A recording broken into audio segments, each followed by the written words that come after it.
So what we're starting in 4.5 and 4.6 is we're going to be using all the information that we've been building so far this semester.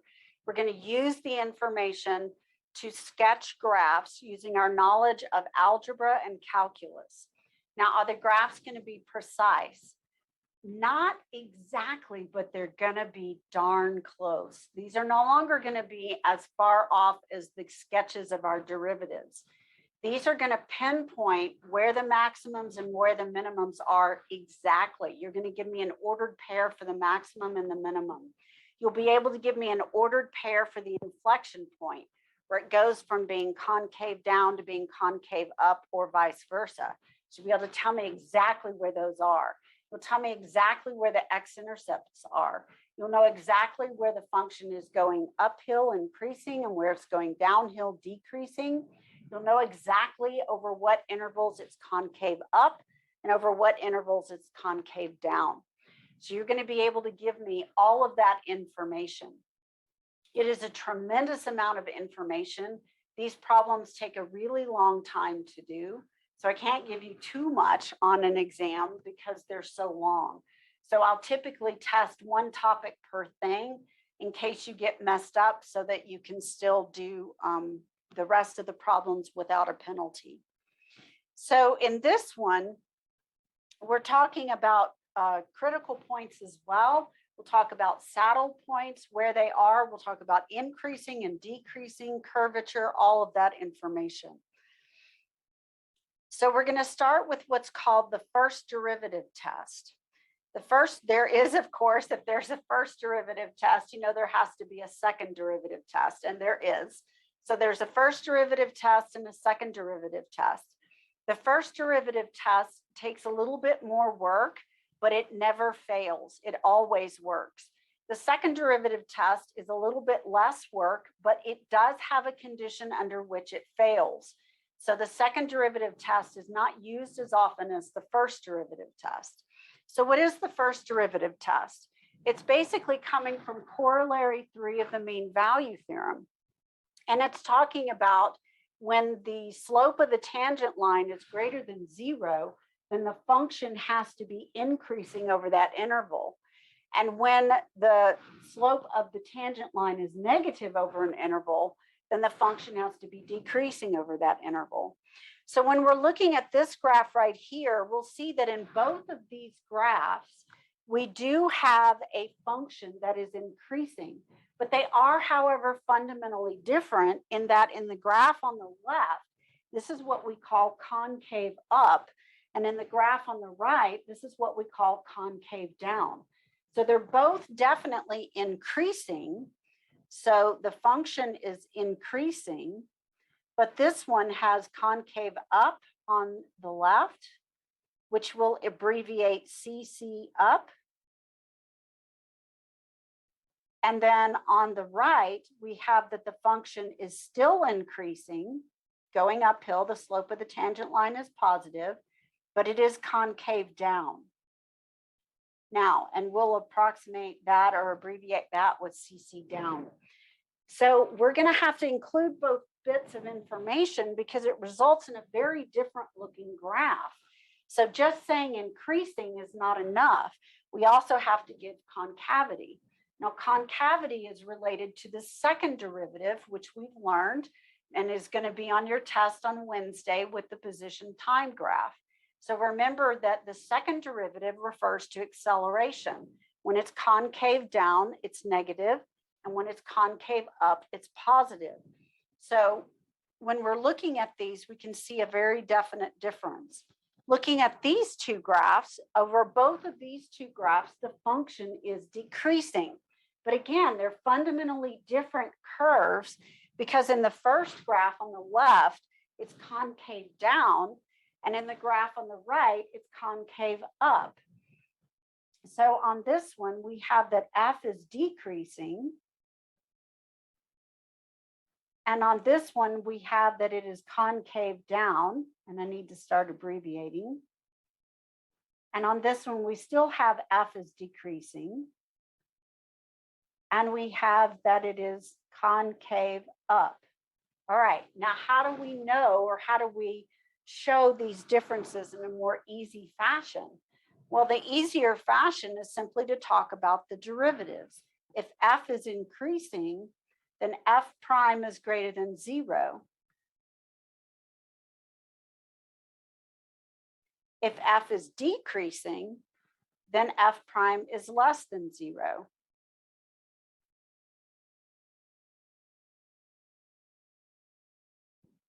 What about concavity?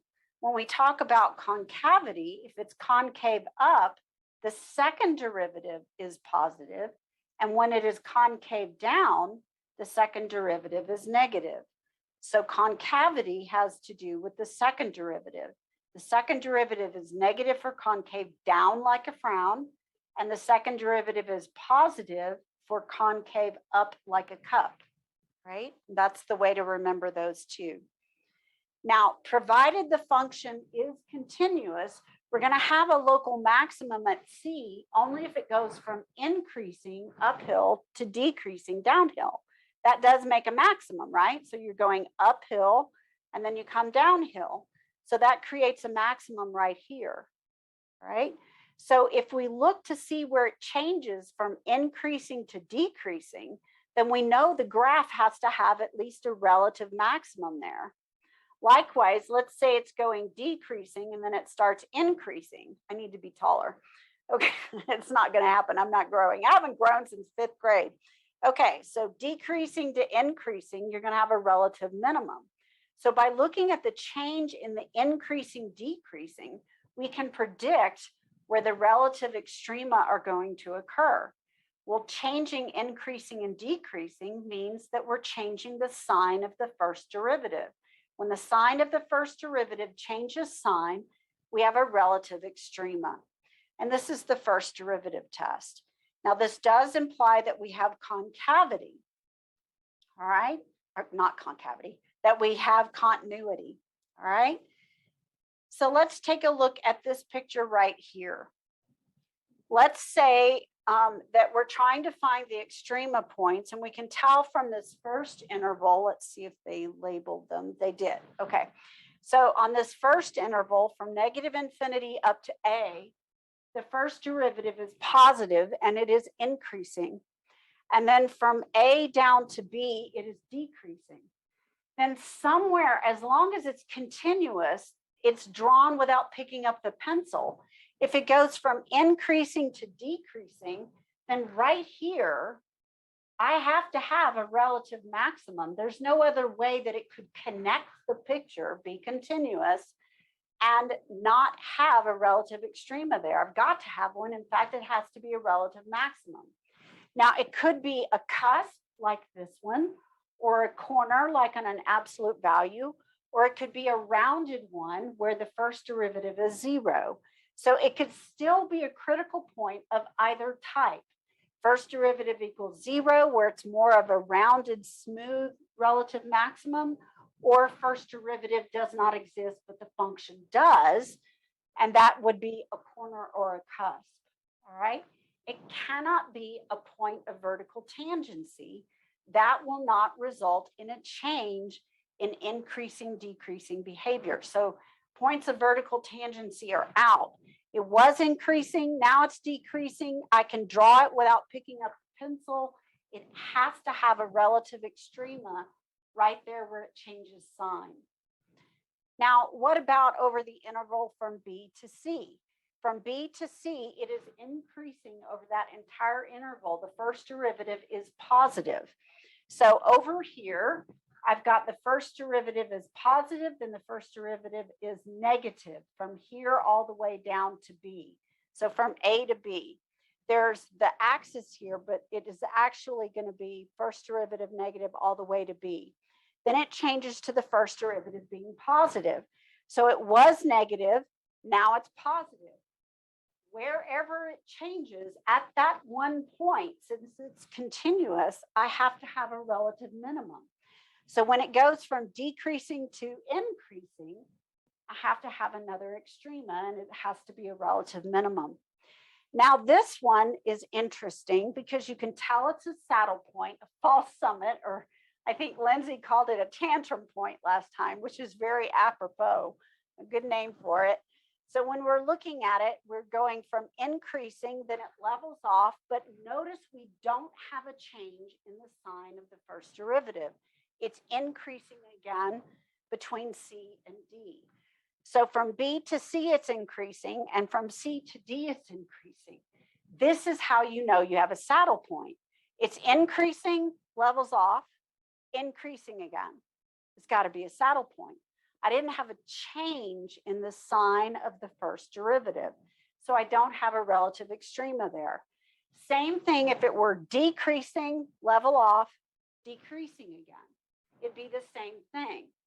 There's not a change in the sign of the first derivative, and so we don't have a relative extrema there.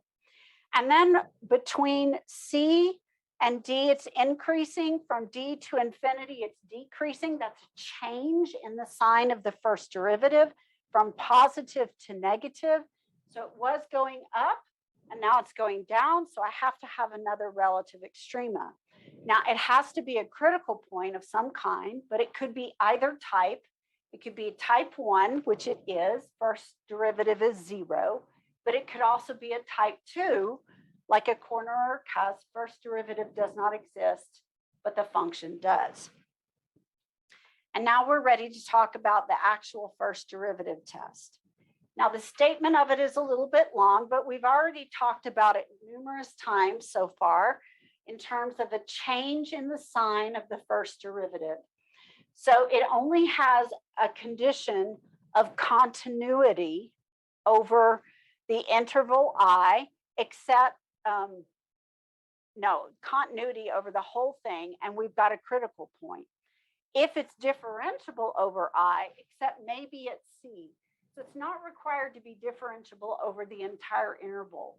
What it is required to be is continuous over the entire interval. So we have continuity over the entire interval.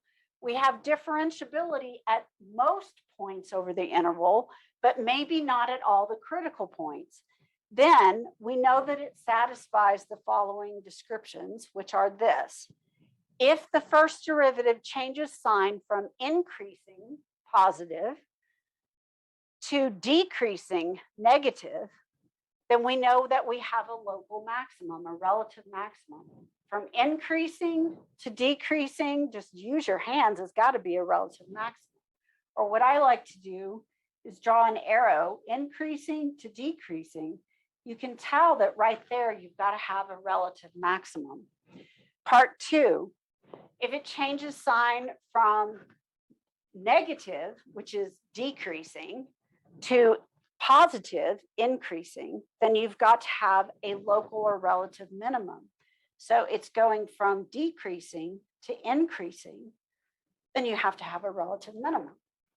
All right, well, what about the next one?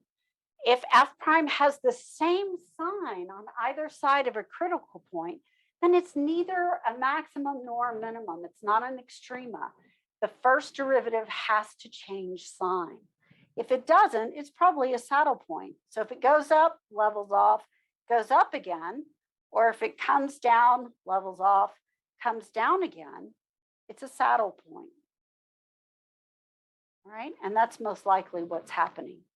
Okay, so now we want to use the first derivative test. How do we find these places where we have relative extrema?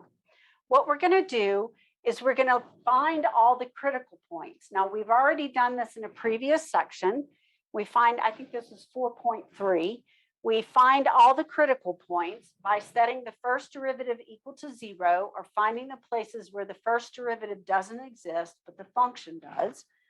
And we divide the real axis, the real number line, into intervals by the critical values. So then we look at the points in between the critical points. We're going to pick a test point in each of those places between the critical values, and we're going to compute the sign of the first derivative in that interval. The sign of the first derivative will tell you if it's increasing or if it's decreasing. All right. So if it's positive, then it's increasing. If it's negative, it's decreasing.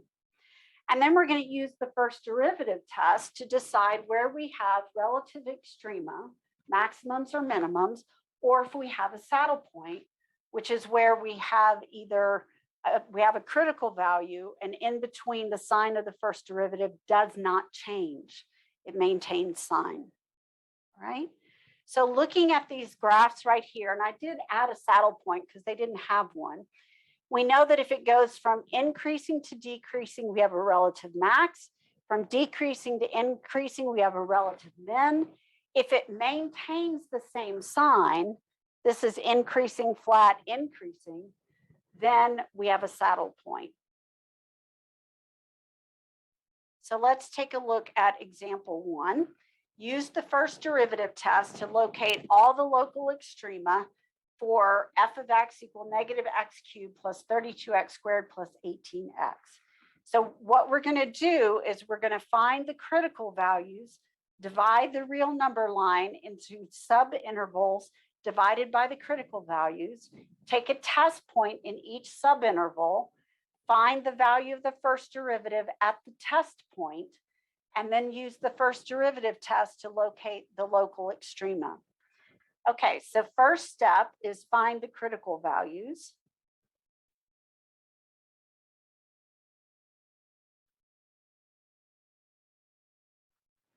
Which is going to be f prime equal negative 3x squared plus 64x plus 18. I think that's what I've got. All right. Everybody else get basically the same thing? All right. Now this is an ugly, ugly one. We have two types of critical values. One, f prime equals 0. 2, f prime dne does not exist, but f does exist. All right. So first off, the derivative is itself a polynomial, which means that it's defined on the entire real number line. So we don't have any of type 2. So there are none of these, which means that if we have any critical points, they have to be type 1. And we're not required to have critical points. Remember, a lot of natural log functions have no critical points. They go up and they, it looks kind of like this. All right, so they don't have a change. All right, so now what we want to do is we want to set the first derivative equal to 0 and solve for the critical values. Now, unfortunately, I picked a really nasty one, and this one does not factor. So your choice is, yeah, unfortunately, you have to use the quadratic formula, or you could complete the square if you prefer. So the opposite of b is negative 64 plus or minus the square root of 64 squared minus 4 times a is negative 3 and c is 18, all divided by 2 times a, which is negative 3. All right, so we're going to solve these. And I'm going to add some more space here because we'll probably need a little bit of space. All right, so this is going to give me, if I reduce it a little bit, this gives me, what does this give me? Negative 64 plus or minus the square root of 4,096. And then what's 12 times 18 plus 216 all over negative 6, which becomes negative 64 over negative 6 plus or minus 4,096 plus 216 is 4,312, still divided by negative 6. And if I take the square root of 4,312, I get 14 square roots of 22. So the first one reduces by 2 and the negative cancels. So I get 32 over 3 plus or minus 14 square roots of 22 over a negative 6. All the negative does is reverse the order of the plus or minus. It makes it minus or plus, but it doesn't matter. You're still going to end up with 7 square roots of 22 over 3, All right, one with a plus, one with a minus. All right, now if we approximate these values, we have about negative 0.278 and about 21.611. So go ahead and use your calculator and get an approximation for those. All right. Now that's how we're going to divide up the real number line. So we're going to take the real number line and we're going to pull it out like this, write a real number line, and then I'm going to locate the first one, which is probably 32 thirds minus 7 square root of 22 over 3. And then locate the second one, 32 thirds plus 7 square root of 22 over 3. And again, this is about negative 0.278. And this is about 21.611. And now what we're going to do is we're going to choose a test point in each sub-interval. So I have a sub-interval down here to the far left, and a good value in there, a good test point, if you will, would be -1. So I'm going to test at -1. In between these two, I have another sub-interval, and a good test point would just be 0. I could also use 1. 1's a good test point, but 0 would be even easier. So I'm going to check 0. And above this one, probably 22. So 22 would probably be the easiest to get up there. Now, what am I going to do? I'm going to take my first derivative, which is this function here, negative 3x squared plus 64x plus 18. And I'm going to evaluate this at my 3 test points. So I'm going to take my derivative and I'm going to plug it in. So down here on the side, I have f prime. So I'm going to test f prime of -1. And what I'm looking for is not the actual value. I'm just looking for the sign. I just need to know if it's positive or negative. So a -1 squared is positive, times -3 would be a -3. So I have -3. And then I have 64 times -1 is a -64. So I have -67 plus 18. I don't care what it is, it's negative. So that's basically what I got from this one, negative value, which means that it's decreasing and going downhill. Now, what happens at 0? Let's go look at the first derivative again. And again, I don't care about the value. I want the sign. That drops out. I get 18, which is positive. So coming down here, I know that in this subinterval, it's positive. So now it's increasing. So I must have a relative minimum right here at that one.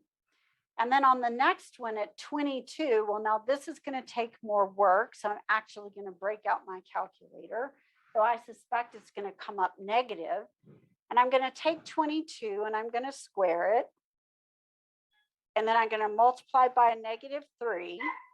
And then I'm going to take plus 64 times 22, which gave me -44 plus 18.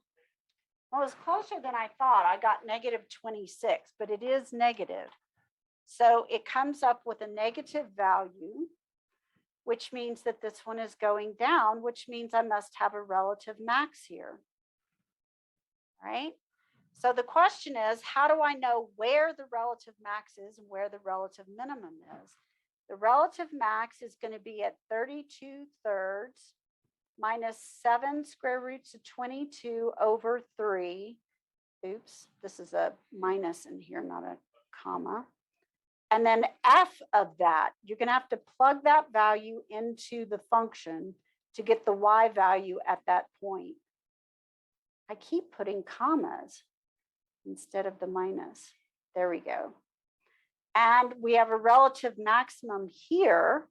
And the relative maximum is going to be at 32 thirds plus 7 square roots 22 over 3, comma, whatever f of that value is.